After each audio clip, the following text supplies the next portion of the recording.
Olá pessoal, tudo bem com vocês? E vamos para um vídeo da página Geografia com Futebol, dessa vez do YouTube. Bom, lembrando que a nossa página Geografia com Futebol já tem no TikTok, tem no Instagram e agora também tem no YouTube, certo?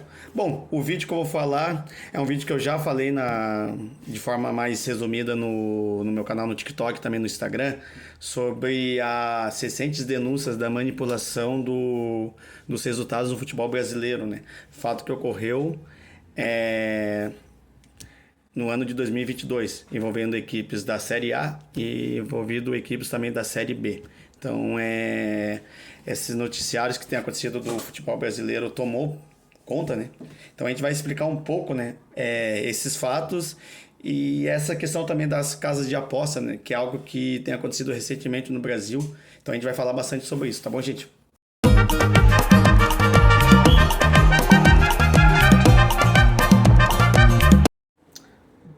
Bom, vamos falar então um pouco de como começou essas denúncias, né, de manipulação do resultado. Quem está fazendo essa denúncia, né, essa operação é conhecida como a Operação Penalidade Máxima do Ministério Público de Goiás.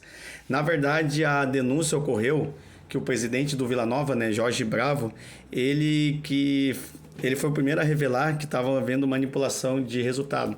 Se não me engano, o meia do Vila Nova, o Romarinho, ele estava ganhando R$ 150 mil das casas de apostas para cometer um pênalti na partida contra o Sport pelo Brasileirão da Série B.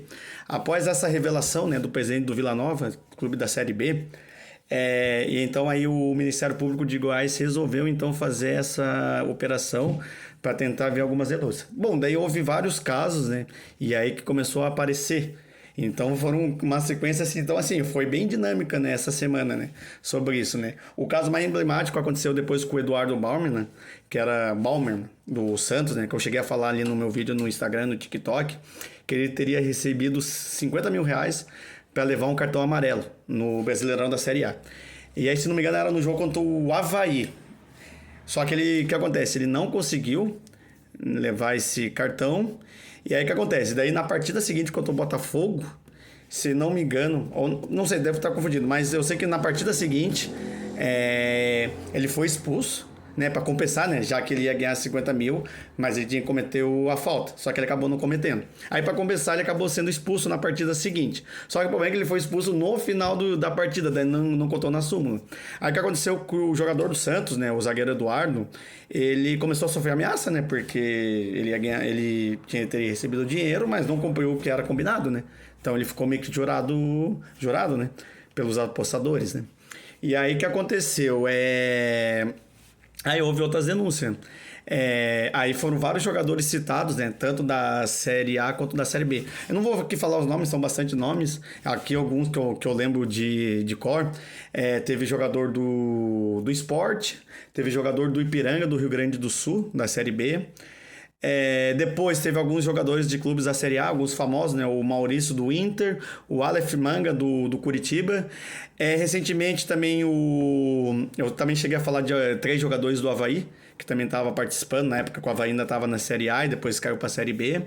E recentemente também no Atlético Paranaense, inclusive a notícia que saiu ontem, né, que o jogador Pedrinho, né, lateral, cria da base do Atlético Paranaense, estava participando, né, dessa manipulação de resultado. E, se não me engano, o Brian, que é o outro jogador do Atlético Paranaense, também estava participando. Então, inclusive, ambos foram demitidos. Por exemplo, o zagueiro Eduardo dos Santos, ele foi afastado. Bom, para a gente entender essa questão das apostas, né? É muito comum, assim, ó, aposta é comum, não é uma coisa só no futebol brasileiro, né? Tem outros países, né? Algumas casas de famosas são bem famosas, não vou ficar aqui citando os nomes, né? Isso é muito comum, muita gente participa de apostas, né? Aí eles fazem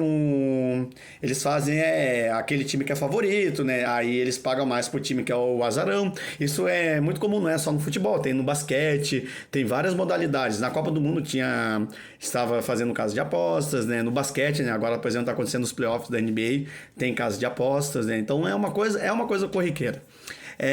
Aqui no Brasil, as casas de apostas, né, de partidas esportivas, seja no futebol ou outros esportes, elas começaram a ser regulamentadas a partir de 2018.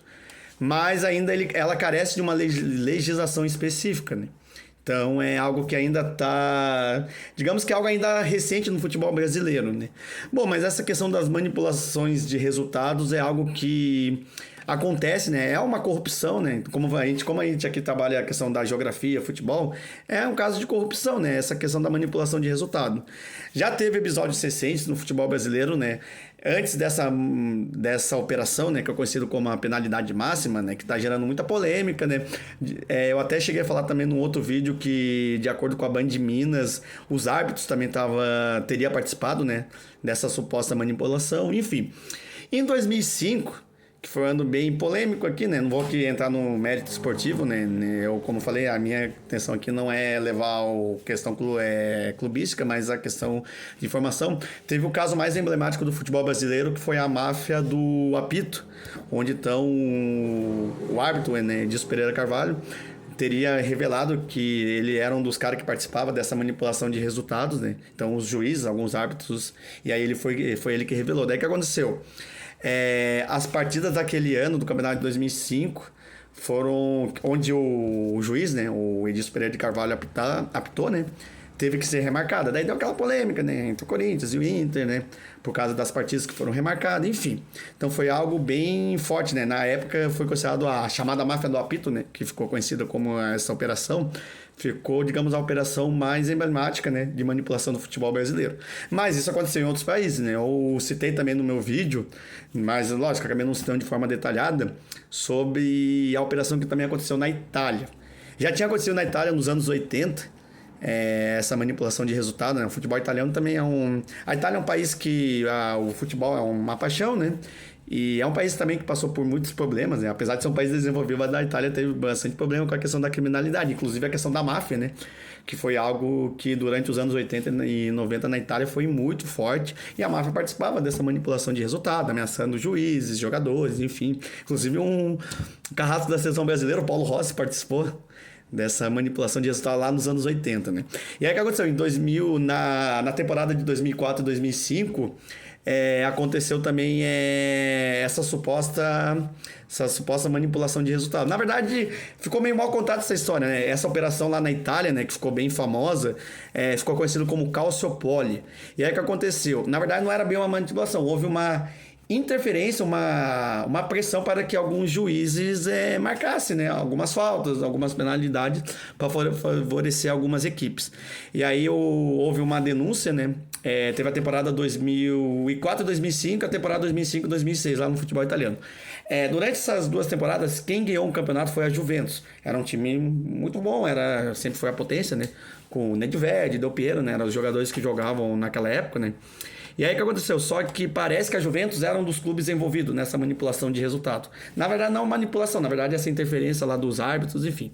Aí o que aconteceu? Houve uma denúncia. E aí, alguns clubes envolvidos acabaram sofrendo punições. E aí a Juventus que levou, digamos, a maior pena, né? Ela perdeu os 2 títulos, né? Ela tinha sido campeão na temporada 2004-2005 e foi campeão na temporada 2005-2006. Ela acabou perdendo esses 2 títulos. Se não me engano, o título foi para a Inter. Teoricamente o vice era o Milan, mas o Milan também estava envolvido, então também acabou sendo punido. E aí eu acho que, se não me engano, a Inter de Milão acabou ficando com os títulos herdou os títulos, né, da Juventus. Só que a Juventus sofreu a maior punição, caiu para a Série B. O Milan não chegou caindo para a Série B, mas parece que começou a temporada 2006-2007 com pontos negativos, enfim. Então foi uma questão bem emblemática, né? Então, assim, essa questão da corrupção do futebol é algo que infelizmente acontece. Não sei o que vai acontecer, né? Tá tendo muita denúncia, né? Apareceu muitos jogadores envolvidos, né? Alguns que foram citados, né? Porque, se não me engano, o Gabriel Menino também do Palmeiras, né? Parece que tinha sido citado, depois ele foi dar uma entrevista dizendo que não aconteceu nada, enfim, meio que passou panos quentes. Mas, enfim, então algo está acontecendo, né? Eu acho que esse vídeo foi importante, né? Eu já tinha falado antes, né? Mas eu não consegui falar com muitos detalhes, mas enfim. Então, vamos ver as cenas do próximo capítulo que vai acontecer e agora é aguardar, né? E, bom, eu acabei também não falando, né? A Inglaterra proibiu alguns times de ter o patrocínio das casas de aposta. Então, digamos que alguns países estão endurecendo, né? Que assim, a casa de aposta, como eu falei, é algo comum, acontece nos Estados Unidos, né? Com os esportes norte-americanos, futebol americano, NBA. Acontece no futebol, né? De maneira geral, né? Na Europa. Mas devido a essas questões, muitos países já não estão começando a ver com os bons olhos essa participação das casas de aposta, né? Que é algo que acontece, porém tá tendo essas manipulações, né? Enfim. Então espero que vocês tenham gostado do vídeo. Isso aqui foi digamos, um resumo, né? Do que tem acontecido nas últimas semanas. Espero que eu possa ter passado informação, tá bom, gente? Bom, esse aqui é meu primeiro vídeo no YouTube, né? Geralmente os vídeos no YouTube vão ser de forma mais longa. Vamos seguir aqui com os meus vídeos, né? No Instagram, com o TikTok, será vídeos mais curtos. E aqui no YouTube eu vou tentar trabalhar de uma maneira um pouco mais alongada sobre o que tem acontecido nos últimos casos recentes, né? Envolvendo sempre futebol, geografia, geopolítica, história. Essa é a intenção da minha página, tá bom, gente? Bom, fico por aqui e desejo um excelente final de semana a todos. Abraço e se cuidem.